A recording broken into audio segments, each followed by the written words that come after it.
আজি আমি আহিছোঁ গুৱাহাটীত সাজিদ আৰু চাহিবাৰ ৰিচেপশ্যনত। এইখন আমাৰ দ্বিতীয়খন বিয়া জানুৱাৰী মাহটোত।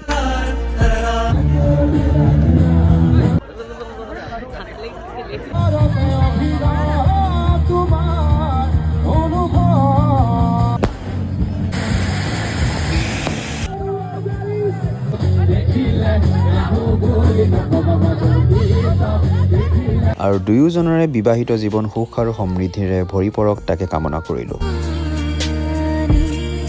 আৰু আমাৰ আজি বিয়া খোৱা হ'ল, ইয়াৰ পিছত আমি যাম বেইশালী মোদীৰ ঘৰত। আৰু আজি ষ্টেটো আছে মোৰ বহুত পুৰণি ফ্ৰেণ্ড বেইশালীৰ ঘৰত। ইহঁতে লগ পায়ে মোৰ বদনাম গোৱা ষ্টাৰ্ট কৰি দিছে, তাকো মোৰ ওচৰতে বহি। সোফাটোত বহি পেলাই সি মেডিচিনটো খাইছে, পানী বটলটো মেডিচিনৰ সেইটো সোফাৰ এনেকে চুকত পেলাব, নহ'লে এইখিনি তেনেকে খুব মজা পাই আছে।